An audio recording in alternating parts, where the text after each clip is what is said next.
Back, everybody. Senate Judiciary Committee Chair Dick Durbin is increasing his calls for an ethics investigation into Supreme Court Justice Clarence Thomas.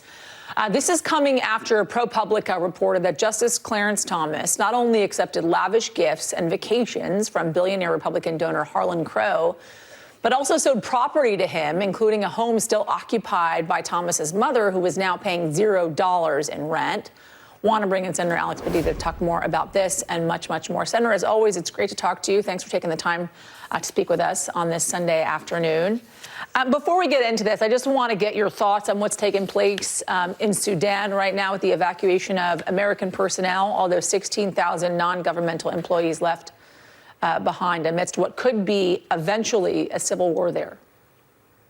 Right. I mean, the good news overnight is that things seem to have gone on very, very smoothly. There was no fighting on the way in, no fighting on the way out. All the embassy personnel and their families are now safe. And as my colleagues have been saying throughout the morning, this is just a temporary suspension of embassy activity. We hope to play a big role in maintaining the ceasefire that's been negotiated, make sure it's respected and extended, and that we really focus on the humanitarian crisis that's developing underneath. So a lot of work still to do there.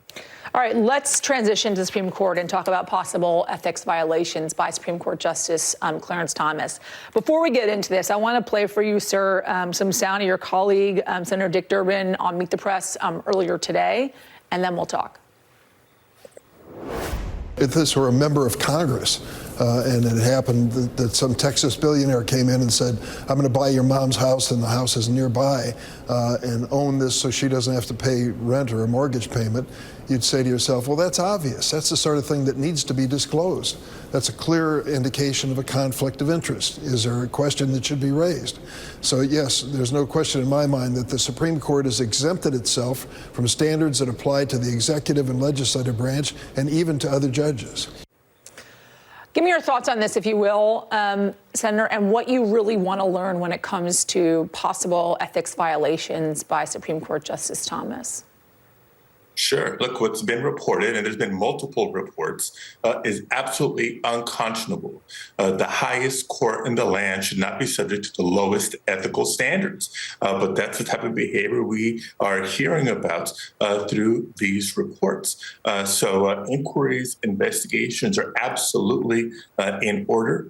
Some have raised a concern about the independence of the three branches of government, and there are three, but the system is one of checks and balances, and if the Supreme Court will not regulate itself, then I do think it's incumbent upon Congress to do so. There's certainly precedent for that in a number of areas, and it's so critical because of the importance of the Supreme Court and the consequence of their actions. The most fundamental critical issues of our country are settled with the Supreme Court. People need to know that decisions are being made thoughtfully, fairly, and we need to restore public confidence in the judiciary, including and especially in the highest court in the land. So there's just a lot at stake. There's certainly more questions to be asked and a lot more answers that the Supreme Court needs to bring. Do you think reforms to ethics in the Supreme Court would help restore public confidence to the Supreme Court, or do you think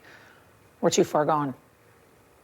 Yeah, no, absolutely. It's, we have those same ethics requirements, enforceable ethics requirements apply to the President of the United States, to members of Congress, and even the federal judiciary at the circuit and the district levels. But why not the United States Supreme Court? So I do think it is necessary. There's been false gestures in the past about the court imposing those ethics standards on themselves. They failed time and again. And so if it means Congress needs to act, then Congress needs to act. And I can't ignore one political dynamic here, Jasmine. Imagine if this was reporting about a Supreme Court justice that had been appointed by a Democratic president. How do you think Republicans would be acting right now? What would they be calling for right now? You can't have it both ways.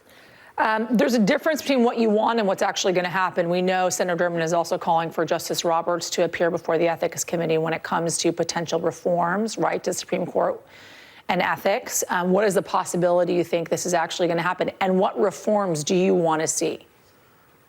Look, if Chief Justice Roberts is true to his word, then he'll show up and he will engage in that conversation. He has taken pride in suggesting that this is his court, not just running it during proceedings, but running through overseeing the administration and the conduct of the court as a body. And so if he wants to take on that responsibility and that role, then appearing before the Senate Judiciary Committee and answering these timely and critical questions is part of that responsibility.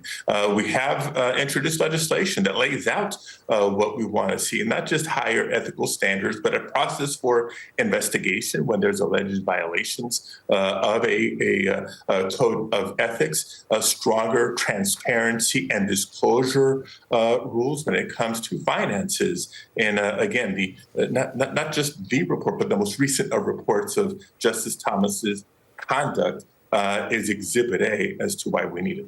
Senator Padilla, I want to ask you quickly about this NBC reporting that we're getting with this new polling out.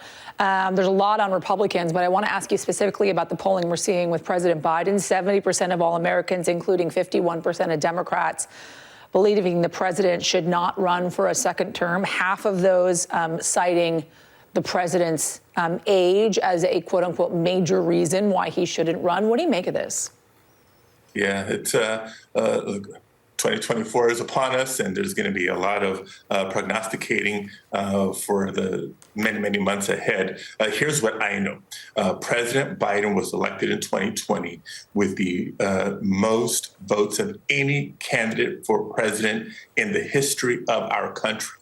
And he has lived up to the moment and lived up to the job between the American Rescue Plan, the Infrastructure and Jobs Act, the Inflation Reduction Act, and so much more. The United States of America is in a much better place today than it was 4 years ago. And I think that's what we're going to hear about during the campaign. And that's what you're going to see reflected in the results next November. Senator Padilla, I can't let you go without asking about your colleague, Senator Feinstein. There's been a major holdup when it comes to the president's judicial nominees because of her absence. There is now growing calls for her resignation, in part because of that. What is your reaction? Where do you stand on this?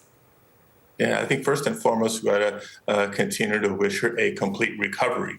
Anybody who's had shingles, and I know several people who have, know that it's painful, and for some people it's more severe. But the best way forward here is for her to return to work. I know she's eager to do so as soon as her doctors clear her to travel. And as far as the work of the Senate goes, yes, it's a little bit harder, it's a little bit more frustrating. But just last Thursday, we moved another 7 judges to do Senate Judiciary Committee to the full floor for confirmation. So the work of the Senate continues. Senator Alex Padilla, thank you, sir. Appreciate it. Thank you, Jasmine.